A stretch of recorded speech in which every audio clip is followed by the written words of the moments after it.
Olá, queridos companheiros e companheiras, queridos irmãos e irmãs de humanidade. Hoje estamos aqui para mais um encontro, Momento com Jesus, nosso 32º encontro. Que a paz de nosso Senhor Jesus Cristo esteja conosco, seja onde nós estivermos nesse momento. E muito obrigado por estar conosco. Hoje nós iremos começar o nosso encontro recomendando mais uma vez a prática do Evangelho no lar. Por que, queridos companheiros e companheiras, que nós recomendamos essa prática? Porque através do Evangelho no lar, você leva Jesus um pouco mais perto de vocês em pensamento. O lar de vocês vai ficar mais harmonioso, mais estável ao longo do tempo com a prática do Evangelho. E será uma fonte de luz que irradia em meio à escuridão dos corações humanos desencarnados que estejam ao redor. Uma fonte de luz em meio às trevas do infinito. Então esse é o grande significado do Evangelho no lar. Também um dos significados. E para a prática do Evangelho no lar, nós iremos mais uma vez indicar a leitura do Evangelho segundo o Espiritismo. Pelo menos 30 minutos, uma vez por semana, em qualquer horário que você desejar, em qualquer dia da semana que você desejar, o que fica melhor para você, você pode fazer. Tá bom? E além da leitura do Evangelho segundo o Espiritismo, nós recomendamos também para que vocês possam ter como um livro auxiliar durante o seu Evangelho, o livro Caminho, Verdade e Vida e toda a coleção Fonte Viva de Emmanuel, que traz ensinamentos evangélicos muito importantes para o nosso dia a dia e que é também um grande consolador dos nossos corações e nas tarefas do dia a dia. Então, o que nós podemos fazer para a gente concluir esse momento, essa recomendação? Você pode ler inicialmente 15 minutos o livro Caminho, Verdade e Vida e debater um pouquinho sobre ele. E em seguida você faz a leitura do Evangelho segundo o Espiritismo, começando sempre do início até o final, de capa a capa, tá bom? E assim nós iremos então começar o nosso encontro de hoje com um tema muito legal, que é a fé vitoriosa. Então Jesus vai explicar a importância de nós mantermos a nossa fé no nosso dia a dia, mantermos a nossa fé independente, queridos companheiros, de qual religião você pertence. Não importa qual religião você pertence. A fé vitoriosa. Destacava André certas dificuldades na expansão dos novos princípios redentores de que o mestre se fazia emissário e se referia aos fariseus com amargura violenta, concitando os companheiros à resistência organizada. Então, segundo Neo Lúcio, ele nos fala que André estava conversando naquele momento com Jesus e os companheiros na casa de Simão Pedro, um dos poucos momentos que Jesus se reunia com os apóstolos e com outras pessoas que gostavam de escutar o nosso mestre, falando sobre a dificuldade que eles iriam ter, principalmente com opositores, como os fariseus, que sempre eram rudes, muito bravos, digamos assim, para com Jesus e todos os seguidores do Evangelho de Jesus, todos os seguidores de Jesus. Então eles eram um pouco duros e rudes com os seguidores. E André também estava com o coração endurecido e pediu explicações ao mestre sobre como eles iriam proceder para difundir o Evangelho de Jesus, os princípios redentores do Evangelho do Cristo, que nós já sabemos que não é mais o olho por olho e dente por dente, mas sim Se eu dar-lhe uma bufetada no seu rosto, você vira outra face. O que isso quer dizer? Que você não vai mais rebater o seu parceiro, o seu adversário com mais um tapa. Com o que ele fez para você, você vai fazer igual. Não. O princípio redentores do Mestre Jesus, tudo que nós estamos estudando nesses encontros, momento com Jesus, tudo que o Evangelho de Jesus explica é amar. Você vai dar outra face para o seu amigo bater. Não mais vai bater na face dele. Vocês sabem por quê? Porque vocês amam. Porque nós temos que chegar em um estádio de amor, uma situação de nosso coração, um local, um estado da nossa alma, que nós amamos, que nós amaremos tanto o nosso irmão, que se ele nos bater, nós vira outra face. Esse é o princípio básico dos ensinamentos do nosso Jesus Cristo. Vamos continuar. Jesus, porém, que ouvia com imperturbável tolerância a argumentação veemente, asseverou tão logo se estabeleceu o silêncio. Então ele vai falar. Nenhuma escola religiosa triunfará com o Pai, ausentando-se do amor que nos cabe cultivar uns para com os outros. Então, queridos amigos, por isso que eu disse no início do nosso vídeo, não importa qual que é a religião que você está, se você é espírita, se você é católico, evangélico, messiânico, não importa, budista, não importa. O importa é o que Jesus está nos afirmando. Nenhuma escola religiosa triunfará com o nosso Pai. Quem é o nosso Pai? É Deus. Ausentando-se do amor que nos cabe cultivar uns para com os outros. Ou seja, se as religiões não ensinar o amor para com o seu próximo, o amor para com todos, ela não triunfará. Esse é o que ele está nos afirmando. Isso é o que nós observamos. Então, independente da religião que você esteja, se ela ensina a amar o vosso próximo, ensina princípios que leve você a um estado da alma melhor do que você já é, ou melhor do que você já foi, está no caminho certo. A religião que você segue, você está no caminho certo. Porque a nossa religião precisa nos transformar para pessoas melhores e seres humanos melhores. Melhores no sentido de mais respeitáveis, de mais respeito, que respeita as outras pessoas e, acima de tudo, os meus amigos, que amemos uns aos outros. É isso que Jesus está nos pedindo. Vamos prosseguir. É talvez porque se manifestasse justificada explicativa em torno dos apólogos que a sua divina palavra sabia tecer, contou muito calmo. Então Jesus agora vai nos dar um exemplo do que é esse amar uns aos outros e aproveitar as coisas divinas e ter uma fé vitoriosa. Na época da fé selvagem, 3 homens primitivos, com as suas famílias, se localizaram em vasta floresta e, findo algum tempo de convívio fraternal, passaram a discutir sobre a natureza do Criador. Então eles estavam vivendo tão felizes e alegres, em fraternidade, e começaram a discutir sobre as coisas do Pai.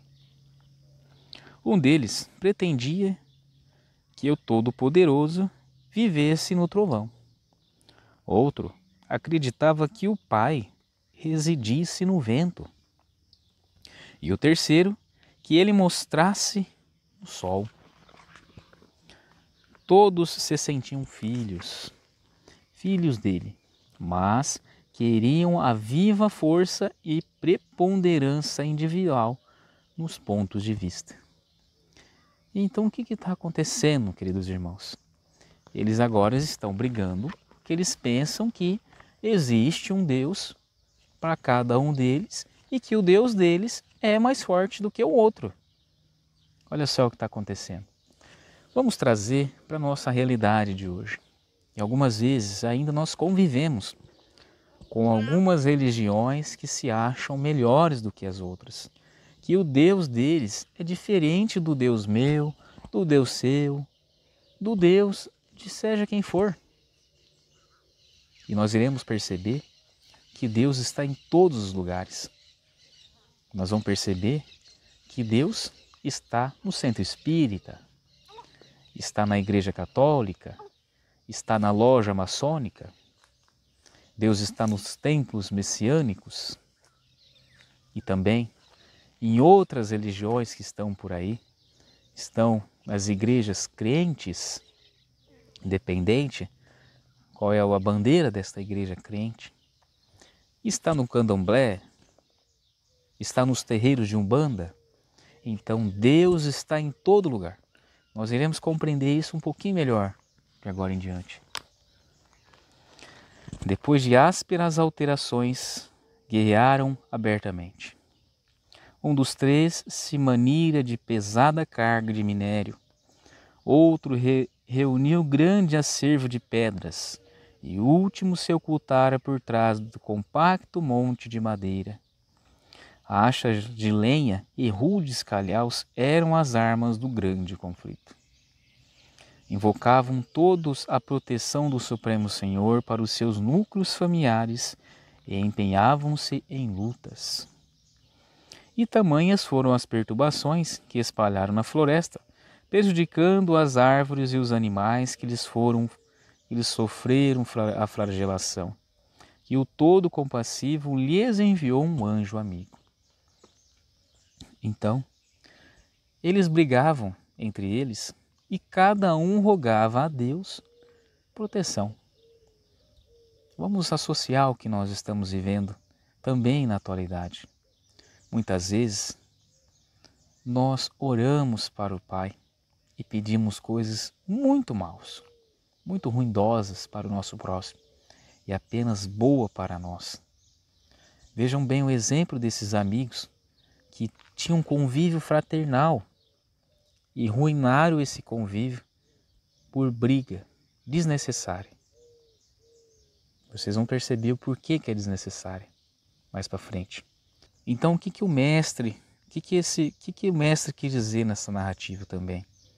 Que eles estavam brigando e pedindo a Deus para protegê-los. Vocês entendem? O que acontece hoje na nossa sociedade também? Com nossos pedidos mais orgulhosos, que às vezes são egoístas, que nós pedimos só para nós, e o nosso próximo, que se lasque todo. Não é mesmo? Geralmente é assim. Mas vamos mudar essa paisagem e vamos entender diferente tudo isso. O mensageiro visitou-lhes o reduto, na forma de um homem vulgar. Então, diante daquele conflito, Jesus, o Todo-Poderoso, Deus enviou o mensageiro. E longe de retirar-lhes os instrumentos com que destruíam a vida, afirmou que os patrimônios de que dispunham eram todos preciosos entre si, elucidando-os tão somente de que necessitavam imprimir nova direção às atividades em curso. Explicou-lhes que os três estavam certos na crença de que alimentavam porque Deus reside no sol, que sustenta as criaturas, no vento que auxilia a natureza e no trovão que renova a atmosfera. E com muita paciência esclareceu a todos que o Criador só pode ser honrado pelos homens por meio do trabalho digno e proveitoso, ensinando primeiro a transformar os duros fragmentos de minérios em utensílios para o trato da terra, na ocasião de sementeira. O segundo, a converter as achas de lenha em peças valiosas ao bem-estar. E o terceiro, a utilizar as pedras comuns na edificação de abrigo confortável, acrescentando em tudo a boa doutrina do serviço pelo progresso e aperfeiçoamento geral. Então, meus amigos, o que o nosso enviado do Todo-Poderoso ensinou a esses irmãos que estavam guerreando? Ensinou-os que Deus está em todos os lugares. Nesse exemplo, ele estava no sol, no vento, no trovão. Em nossa vida, em nossos centros religiosos, Deus também está presente. Deus está presente conosco nesse encontro, momento com Jesus. Deus está presente na sua casa, assistindo o nosso encontro. Ou seja, onde você estiver, no seu carro, na rua, não importa. Deus está em todo lugar. O outro ensinamento que nós podemos tirar dessa narrativa de Jesus é a transformação daquilo que nós pensamos e que nós temos. Transformar o nosso pensamento em conhecimento para o nosso próximo. É a primeira coisa que o nosso enviado do Pai enviou a eles. Veja bem, um deles tinha um minério. O enviado do Pai ensinou a transformar em adubo fértil para as plantas crescerem. O segundo tinha hastes de lenha. E o Pai ensinou, e o enviado ensinou a transformar em mobílias para casas. E o outro tinha pedras que foram transformadas em casas ao invés de armas. Então vejam, pessoal, a nobreza desse ensinamento. É nós acreditarmos que o Pai está em todos os lugares e que tudo pode ser transformado para melhor, através da aplicação do nosso próprio conhecimento ou do conhecimento de terceiros, de nossos outros irmãos que estejam junto conosco ou que possam nos ensinar. Aí também entra a humildade. Termos humildade de coração para aprender com aqueles que sabem mais. E termos humildade de coração para ensinar aqueles que saibam menos. Vejam como é profundo o ensinamento do nosso Mestre. E se nós continuarmos raciocinando em torno disso, nós vamos passar um bom tempo ainda raciocinando e aprendendo mais. Mas vamos seguir. Os contendores compreenderam. Então a grandeza da fé vitoriosa, pela ação edificante, e a discórdia terminou para sempre. Então outra coisa que nós temos que lembrar desse ensinamento é o trabalho digno. O trabalho que não maltrate o seu próximo. O trabalho que faça com que você cresça, mas não pisando no seu próximo. Ao contrário, ajudando ele a subir. Ajudando ele. Porque todo trabalho, sendo bem feito e digno, como o nosso próprio Pai nos disse aqui, Deus valoriza. E valoriza muito mais, muito mais. O mestre fez pequena pausa e aduziu. Em matéria religiosa, cada crente possui razões respeitáveis e detém preciosa possibilidade de que devem ser proveitadas no engrandecimento da vida e do tempo, glorificando o Pai. Então, meus amigos, o próprio Jesus, ele fala, o próprio Jesus nos diz: cada crente detém preciosas possibilidades que devem ser aproveitadas. Cada crente. Crente é aquele que crê em Deus.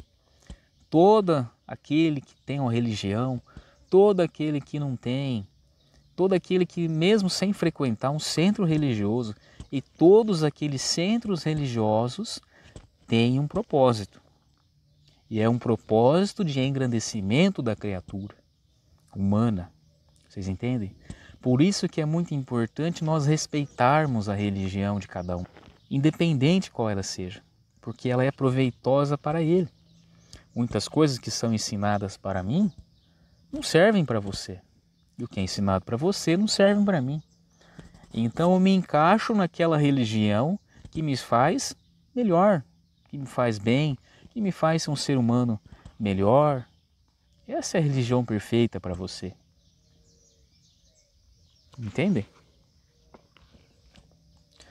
Quando a criatura, porém, guarda a bênção do céu e nada realiza de bom em favor dos semelhantes e em benefício de si mesma, assemelha-se ao avarento que se precipita no inferno da sede e da fome, no intuito de esconder indebitavelmente a riqueza de que Deus lhe emprestou. Por isso mesmo, a fé que não ajuda, não instrui e nem consola, não passa de escura vaidade do coração. Então, meus amigos, olha só, nós podemos tirar 2 ensinamentos dessa narrativa do Pai. Jesus nos comparou a não exercer a nossa fé com o ser avarento, um irmão como nós que tem muitas posses e guarda para si, não distribui para os seus semelhantes. Mesmo se for de forma digna ou de outras maneiras, não distribui. O que isso quer dizer? Quer dizer que tudo aquele bem que ele pegou emprestado ou ela pegou emprestado do Pai, porque um dia nós teremos que deixar, na ocasião da morte, meus amigos e amigas, nós iremos deixar tudo que é material nesse globo e iremos levar apenas o nosso corpo espiritual e as nossas características de amor e grandeza que nós nutrimos em nosso coração. Esse é o princípio maior. Então o que vai servir esses bens materiais depois? Nada. Nada. E o que vai acontecer com aquele que tem os ensinamentos do Pai na ponta da língua e não leva para o seu próximo e guarda só para si? Ele compara com essas coisas materiais. Também não vai acontecer nada. Você aprendeu, mas você não ensinou. Guardou apenas para si e também não se autoeducou. Que hoje nós estamos aqui estudando uma passagem muito importante. Eu, na condição de estar expondo para vocês, eu devo aprender também, exercitar em minha vida, e vocês que aprendem, também exercitar na vida. Porque a partir desse momento, vocês detêm o conhecimento que nós estamos conversando hoje nesse encontro. Então é necessário que nós possamos colocar em prática. Tá bom? Eu aqui não estou dizendo para que vocês não tenham posses materiais, não estou falando isso. Eu estou dizendo que é muito importante as posses materiais, desde que se faça algo útil com elas. Aplique no desenvolvimento da sociedade, com dignidade e justiça e verdade. É isso que eu estou dizendo das posses materiais. Não estou dizendo que não devemos ter. Estou dizendo que devemos fazer o bom uso. É diferente de não ter. Pesado silêncio desceu sobre todos. E André baixou os olhos tímidos para melhor fixar a mensagem de luz. Então, meus amigos e companheiros, resumindo o nosso ensinamento de hoje, é muito importante que nós acreditemos em nosso Pai, com todo o nosso coração, que Ele sempre está perto de nós e que cada ensinamento que nós tiramos, que nós aprendemos do seu Evangelho e da sua conduta, que possamos exercitá-la a cada dia, com muita fé e responsabilidade. Que jamais deixemos o nosso próximo à míngua, sem fazer nada por ele. Que jamais sejamos indiferentes para o sofrimento de nossos outros irmãos em humanidade. Para que possamos nutrir uma fé espiritual. Uma fé viva que eleva o nosso coração mais do que eleva a nossa posição social neste grupo. E assim terminamos nosso encontro, Momento com Jesus de hoje. Se você gostou, compartilhe com um amigo, com uma amiga, e vamos levar a boa nova de nosso Senhor Jesus Cristo aos corações de nossos irmãos e irmãs em humanidade. Um forte abraço e até a próxima.